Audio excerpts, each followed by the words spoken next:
Hi developers, welcome to the part 20 of our JavaScript tutorial series. Part 20 में हम functions को discuss करेंगे। तो हम अभी तक फंक्शंस को यूज़ कर रहे हैं। हमने अलर्ट फंक्शन को यूज़ किया ऑलरेडी, अगर आपको याद होगा तो हमने इस तरीके से अलर्ट फंक्शन को कोई मैसेज जो है डिस्प्ले हम अलर्ट बॉक्स में जब कराते हैं उसके लिए हम अलर्ट फंक्शन का यूज़ कर रहे हैं। तो ये एक फंक्शन है जिसकी जो फंक्शनैलिटी ऑलरेडी प्रीडिफाइंड है कि आपको कोई चीज़ अलर्ट करनी है, तो आपको कोई चीज़ यहाँ पे शो करवानी है अलर्ट बॉक्स में, तो उसके लिए हम अलर्ट फंक्शन का यूज़ करते हैं। अक्सर आप देखेंगे फंक्शंस के साथ ये पैरेंथेसिस होते हैं, ये स्मॉल ब्रैकेट्स, जहाँ जिसके अंदर हम पैरामीटर्स लिखते हैं, या अगर विदाउट पैरामीटर्स होगी, जिसके अंदर कोई पैरामीटर नहीं होगी, तो फंक्शन विदाउट पैरामीटर होगी। तो पहले मैं बोलूँगा कि फंक्शन कुछ दिखती ऐसे है। यहाँ पे फंक्शन का नाम होता है और यहाँ पे उसके पैरेंथेसिस होते हैं, जहाँ पे पैरामीटर्स हो भी सकते हैं या पैरामीटर्स नहीं भी हो सकते हैं। तो फंक्शंस यहाँ पे क्या काम करती है, फंक्शंस हमें अगर सपोज कोई टास्क जो है रिपीटेडली करना है, जैसे अलर्ट में कोई फंक्शनैलिटी है कि आपको शो करना है जो अलर्ट बॉक्स में शो होगा, तो ये एक बार कोड लिखा है कि अलर्ट बॉक्स, जब अलर्ट लिखेंगे आप तो अलर्ट से क्या होना चाहिए, तो हम बार बार वो कोड नहीं लिखते, हम सिर्फ अलर्ट को कॉल करते हैं। तो यहाँ पे फंक्शंस में हमारे पास दो टाइप्स के फंक्शन है, एक है प्री डिफाइंड या हम इसको लाइब्रेरी फंक्शन भी बोलते हैं, और दूसरी जो है वो है यूजर डिफाइंड, जो हम खुद से बनाते हैं। यूजर डिफाइंड, प्री डिफाइंड और यूजर डिफाइंड में क्या फ़र्क है? प्री डिफाइंड होती है जैसे अलर्ट है, इसका कोड ऑलरेडी कहीं पे लिखा हुआ है। अलर्ट जो है ये प्री डिफाइंड फंक्शन है, ये मतलब इसका कोड जो है लाइब्रेरी में ऑलरेडी लिखा हुआ है, हम इसको सिर्फ कॉल करते हैं, हम इसको सिर्फ यूज़ करते हैं। अब यूज़र डिफाइंड फंक्शन क्या होती है? फिर यूज़र डिफाइंड फंक्शन होती है जिसका कोड, जिसकी डेफिनेशन हम खुद से लिखते हैं। फंक्शन मैंने ऑलरेडी बोला कि हम किसी चीज़ को अगर रिपीटेडली हमें करना होगा तो हम उस कोड को बार बार नहीं लिखेंगे, हम एक बार लिख के रखेंगे, फिर उस कोड को, उस डेफिनेशन का जो नाम होगा उसको कॉल करेंगे और वो कोड खुद से एग्जीक्यूट हो जाएगा। तो इसलिए हम फंक्शन का यूज़ करते हैं। तो सबसे पहले हम एक यहाँ पे छोटा सा एक टास्क बनाएंगे जो 2 का टेबल जो है प्रिंट करेगा। जैसे मैं यहाँ पे 2 मल्टीप्लाई बाई x लिखूंगा, यहाँ पे एक सिंबल दूंगा मल्टीप्लिकेशन की सिंबल, फिर 1 लिखूंगा, फिर लिखूंगा इज इक्वल टू 2। इसी तरह 2 क्रॉस 2, यहाँ पे 10। इस टेबल को हमें अब जनरेट करना है, तो कैसे करेंगे हम इस टेबल को जनरेट? तो हम एक काम करेंगे, हम इस टेबल को जनरेट करने के लिए फॉर लूप का यूज़ करेंगे, जैसे हम कर रहे हैं ऑलरेडी फॉर, और यहाँ पे हम लिखेंगे i इक्वल्स टू 1 से स्टार्ट करेंगे, i लेस देन और equal to 10, i plus plus. तो इस ब्लॉक में हम लिखेंगे यहाँ पे डॉक्यूमेंट डॉट राइट, अंदर से हम अब लिखेंगे, हम यहाँ पे टेम्पलेट लिटरल्स का यूज़ करेंगे, या तो आपको वैसे करना पड़ेगा कि आप प्लस सिंबल का यूज़ करेंगे कॉन्कैटिनेशन के लिए, तो उससे बेटर है कि मैं टेम्पलेट लिटरल्स का यूज़ करूँगा। एस्केप के नीचे होती है मैजिक की होती है, इसका यूज़ करके मैं टेम्पलेट लिटरल्स का यूज़ कर सकता हूँ अंदर से। तो यहाँ पे मैं लिखूँगा 2 मल्टीप्लाई के बदले में x लिखूँगा इक्वल्स, फिर हमें आना चाहिए 1, पहले आना चाहिए 1, फिर आना चाहिए 2, फिर आना चाहिए 3। जो वैल्यू i में है वही मैं यूज़ करूँगा, तो मैं यहाँ पे लिखूँगा i का वैल्यू। तो i का वैल्यू मैं अगर मैं यहाँ पे i लिखूँगा वो as it is as string आ जाएगी, इसीलिए टेम्पलेट लिटरल्स का यूज़ मैं यहाँ कर रहा हूँ, क्योंकि मैं यहाँ पे लिख सकता हूँ जो i का वैल्यू रियल में हो अंदर से स्ट्रिंग के साथ। तो यहाँ पे मैं लिखूँगा कर्व्ड ब्रेसेस में i, तो ये जो है कर्व्ड ब्रेसेस में i, ये i का वैल्यू यहाँ पे लाएगा। ये आपको इसीलिए काम करता है क्योंकि आपने टेम्पलेट लिटरल्स का यूज़ किया है बाहर से, मतलब आपने मैजिक कोट्स का यूज़ किया है। अगर आप इसको डबल कोट्स में या सिंगल कोट्स में लिखेंगे तो ये स्ट्रिंग ही रहेगी, ये फिर काम नहीं करेगा। तो यहाँ पे इक्वल्स टू, यहाँ पे मैं लिखूंगा फिर डॉलर, तो यहाँ पे अंदर से लिखेंगे 2 मल्टीप्लाई बाई जो ये i का वैल्यू होगा, 2 मल्टीप्लाई बाई i। तो i का वैल्यू पहली बार 1 होगा तो 2 को 1 के साथ मल्टीप्लाई होगा, दूसरी बार 2 को 2 के साथ मल्टीप्लाई होगा, फिर 2 को 3 के साथ मल्टीप्लाई होगा। इसी तरह जो i के वैल्यूज हैं अप टू 10 उन्हीं के साथ इसको मल्टीप्लाई यहाँ पे हो जाएगा, तो वही रिजल्ट यहाँ पे आ जाएगा। इसके बाद हम एक ब्रेक डालेंगे, तो मैं यहाँ पे लिखूंगा डॉक्यूमेंट डॉट राइट। हम यहाँ पे टेम्पलेट लिटरल्स के बदले हम यहाँ पे वैसे भी कॉन्कैटिनेशन में भी ये लिख सकते हैं, डॉक्यूमेंट डॉट राइट। यहाँ पे हम एक ब्रेक डालेंगे br।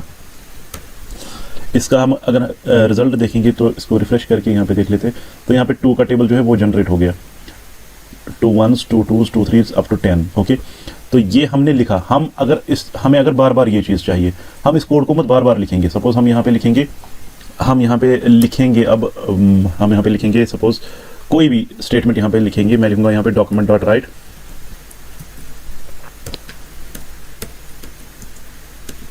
यहाँ पे लिखूंगा मैं कुछ और काम, सपोज हेलो वर्ल्ड।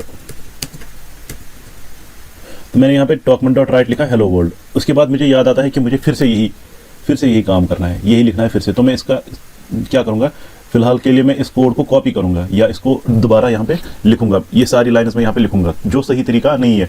अब कितनी बार, अगर मुझे 10-15 बार लिखना होगा, कितनी बार मैं रिपीट करूंगा इसको, कितनी बार मैं लिखूंगा। यहाँ पे हम हेलो वर्ल्ड के बाद एक BR टैग साथ में डालते हैं।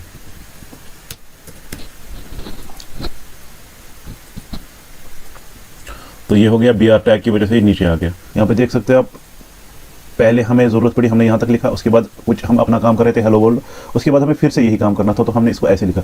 लेकिन ये सही तरीका नहीं है, मैं इसको एक ही बार लिखूंगा, इसको यहाँ पे लिखने की ज़रूरत नहीं है। हम सिर्फ फंक्शन को कॉल करेंगे, हम यहाँ पे इस चीज़ को फंक्शन में डालेंगे। सपोज़ मैं इसका नाम रखता हूँ यहाँ पे, इसको एक फंक्शन में डालता हूँ, एक फंक्शन डेफिनेशन में डालता हूँ। तो यहाँ पे मैं लिखूंगा सपोज कोई फंक्शन, तो मैं यहाँ पे लिखूंगा फंक्शन का नाम फंक्शन। फंक्शन डेफिनेशन लिखने के लिए हमें लिखना पड़ता है फंक्शन कीवर्ड, FUNCTION। मैंने यहाँ पे फंक्शन कीवर्ड का यूज़ किया, उसके बाद मैं उस फंक्शन का नाम लिखूंगा। फंक्शन का नाम सपोज मैं लिखूंगा कोई भी नाम, मैं लिखता हूँ जनरेट, जो कि हम अभी यूजर डिफाइंड फंक्शन बना रही है। जैसे अलर्ट है, उसका कोड जो है वो लाइब्रेरी में लिखा है, वो प्री डिफाइंड है, तो ये प्री डिफाइंड नहीं है, ये हम खुद से यहाँ पे लिख रहे हैं। तो हम अपनी तरीके से इसका नाम देंगे कोई, suppose generate table. Generate table मैंने एक फंक्शन बनाई, और मैंने बोला पहले ही कि फंक्शन का ये होता है, पैरेंथेसिस होते हैं, उसके बाद फंक्शन का ब्लॉक होगा अपना, जहाँ पे मैं फंक्शन की डेफिनेशन लिखूंगा पूरा। तो फंक्शन की डेफिनेशन में मुझे ये वाला कोड लिखना है, मैं इसको इस फंक्शन में डालता हूँ। अब मैं इसको यहाँ से हटा देता हूँ।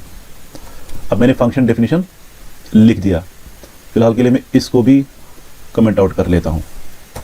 इसको मैंने कमेंट आउट कर लिया। अभी इतना ही कोड लिखा मैंने, जो कि फंक्शन की डेफिनेशन, ये फंक्शन की डेफिनेशन है जो फंक्शन कर रही है अंदर से काम, लेकिन अभी हमने इसको कहीं पे यूज़ नहीं किया, अभी हमने सिर्फ फंक्शन की डेफिनेशन लिखी, जिसमें ये 2 का टेबल जनरेट हो गया है।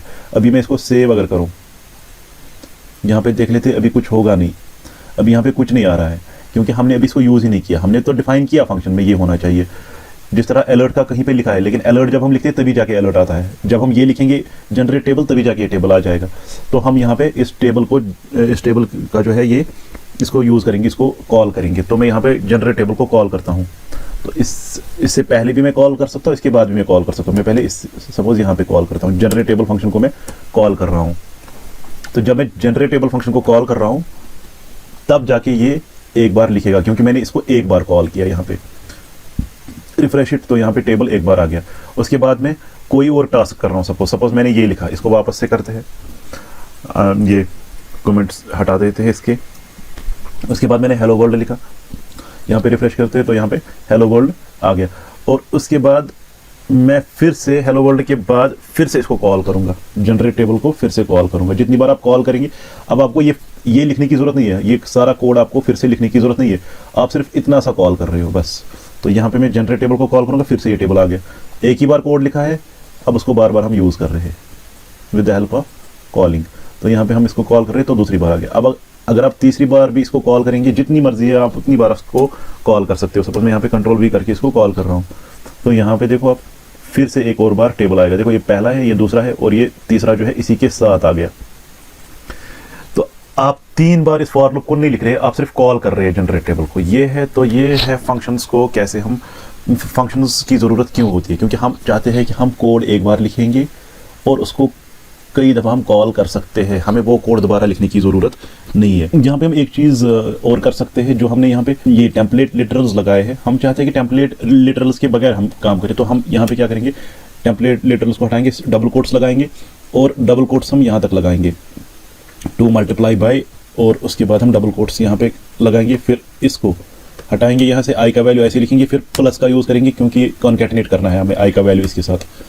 तो उसके बाद हम यहाँ से फिर से डबल कोट्स लगाएंगे, क्योंकि हमें इज इक्वल टू जो है उसको इसमें ही लाना है। उसके बाद यहाँ इसको फिर से करते हैं ऐसे, यहाँ पे डबल कोट्स लगाते हैं, 2 मल्टीप्लाई बाई आई फिर से लिखते हैं, और यहाँ पे फिर से, और यहाँ पे डबल कोट्स अब लगाने की ज़रूरत नहीं है, लेकिन इस चीज़ को यहाँ पे कॉन्कैटिनेट करना होगा प्लस से, और इस चीज़ को यहाँ से कॉन्कैटिनेट करना होगा। तो अब हमने फिर से ठीक लिखा, इसको सेव करते हैं अगर तो सेम वही काम हो रहा है। ये हमने किया विदाउट यूजिंग टेम्पलेट लिटरल्स, हमने अभी क्या किया, कॉन्कैटिनेशन का यूज़ किया।